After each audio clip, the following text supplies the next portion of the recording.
बड' इनभेस्टर चेनेलाव बयखौबो बरायग्रोनाय जाबाय। जाय नोंथांमोना आंनि बे चेनेलखौ गोदानै नायफ्लांदों, दिनैसो नुनो मोनदों।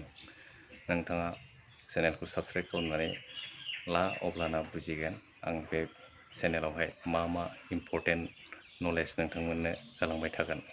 जुदि नोंथाङा लाइफआव जेबो स्टार्टिं खालामनो माने आराम्भ खालामाखै बा जेबो बुजिना मोनाखै माबायदि जोङो ग्रथ जानो हायो लासै लासैसो, बेखायनो जितु आंनि मिउचुवेल फान्ड पर्टफलिय' मायावहाय जोङो रांखौ दोनोब्ला थाबैनो जोङो गिदिर रां बानायहैनो हायो, बे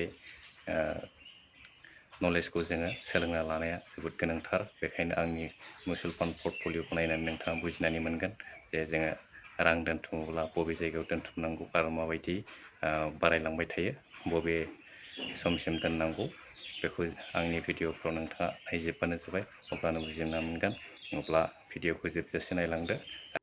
मैयानि मार्केटआ एसे पजिटिभमोन, बेखायनो दिनै पर्टफलिय'आवहाय एसे प्रफिटखौ नुनो मोननाय जादों। 1 डे रिटार्न बेयावहाय खालामनायनि सायाव जुदि 1% रिटार्न होनांगौमोनब्ला बुरजा नुगौमोन। बेवहाय 1%आवहाय मोनफ्रोमबो स्किमावहाय, मोनफ्रोमबो SIPआवहाय प्रफिट लस बेवहाय जोङो डे सेन्स हिसाबै नायनो हायो। बेनो प्रफिट लसआ बबे मोनसेयाव लस जादों, बबे मोनसेयाव प्रफिट जादों, बेखौ नायनो थाखाय नैबेनो बे लाइन मोनसेयानो माने सोर लस जादों सोर प्रफिट जादों बेखौ नुनो मोननाय जायो। मोनफ्रोमबो माने गासैबो मिउचुवेल फान्डआवनो समानै प्रफिट जाया। खायसेयावहाय खायसे मिउचुवेल फान्डआवहाय थानाय कम्पानिफ्रा गुबुन मोनसे मिउचुवेल फान्डनि कम्पानियाव, गुबुन मोनसे मिउचुवेल फान्डआव माने बेफोर कम्पानिफ्रा, बेफोर स्टक्सफ्रा, शेयार्सफ्रा माने थाजोबा आरो। जेन'बा लार्ज केपआवहाय जेसेबां कम्पानिफोर दं, बेफोर लार्ज केपनि कम्पानिफ्रा स्मल केपआव थाया। बेखायनो जोङो माने पारफरमेन्स हिसाबैसो नुनो मोननाय जायो जे लार्ज केपनि मुभमेन्टफ्रा मैयानि समावहाय माइनास नेगेटिभ फारसे थांदोंमोन। बेखायनो दिनै बेवहाय लस देखायनो मोननाय जादों। बेनिफ्राय गुबुन स्मल केप फान्डफ्रा माने एसे मुभमेन्ट देखायदों। बेखायनो मोनफ्रोमबो स्मल केप फान्डआव माने खम बारा बेवहाय प्रफिटखौ नुनो मोननाय जादों। बेफोर गासिबो प्रफिट गोजा। स्मल केप बेफोरबो स्मल केप, बेफोरबो स्मल केप।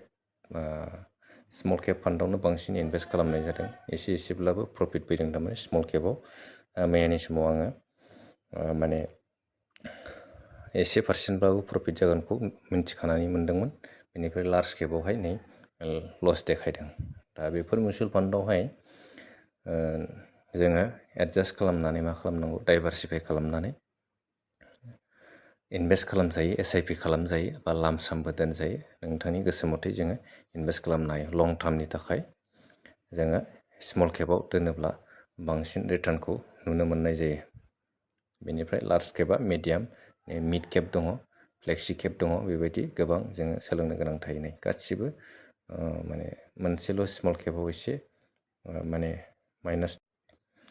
मोनसेल' स्मल केपआव माइनास देखायनाया बेनो SBI स्मल केप फान्ड, बेवहाय एसे लस देखायदों आरो। मतिलाल अस्वालावबो एसे प्रफिट देखायदों, कन्ट्रायावबो एसे profit देखायदों, contra fund.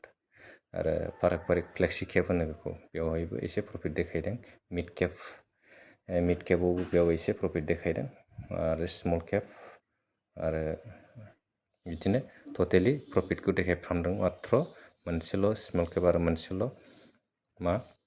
Large केपआवहाय profit देखायाखै, minus देखायदों। Update जाफिननो हागौ दा बेलासियालागै। माने नैबे जितु डे रिटार्न बेयो कमप्लिटलि मर्निं टाइमावहाय बेखौ जों हमनो हाजोबा। दा जुदि नोङो 1500 जुदि नुदोंब्ला दायो दसे थानानै आपडेट कमप्लिटलि माने चेन्ज जाजोबो। एसे आपडेट जाफिननानै बबे मिउचुवेल फान्डआव जेसेबां रिटार्न टटेलि जाथारगोन, बेबायदिखौ जोङो बेवहाय दायोसो बांसिन मोजाङै माने नुनो मोनगोन आरोना, श' देखायगोन। बेनिफ्राय टटेल रिटार्नसखौबो बेवहाय श' देखायगोन आरो दायोसो। नै मर्निं टाइमाव बारा जोङो मोनथिस्लाबनो हाया, एसे चेन्ज जाफिननो नागिरा आपडेट जाबाथाय दायो। मोजाङै आपडेट जाबाथाय। बिदिनोसै मिउचुवेल फान्डआव नोङो जुदि इनभेस्ट खालामोब्ला डाइभारसिफाइ खालामनानै दोननांगौ। जोंनि एक्टिभ इनकामनिफ्राय जिथु राङा मान्थलि हिसाबै जुदि राङा हाबफैयोब्ला नोंथाङा बबे थारिखआवहाय मिउचुवेल फान्डआव इनभेस्ट खालामगोन बे थारिख मथे नोङो चयस खालामनानै थारिखखौ बहायनो हायो आरो रांखौबो एमाउन्टफोरखौबो जोङो आरामसे माने खम बारा खालामफिननो हायो आरो बारायलांबायबो थानो हायो दोननाया जुदि केपासिटिया बारा जाबायबाथाय। अब्ला बेबायदिनो सोलोंना लानाया जोबोद इम्परटेन्ट। आं बेवहाय रेकमेन्डेसन होआखै जे इनभेस्ट खालामथारनांगौ। माथ्र' इडुकेसन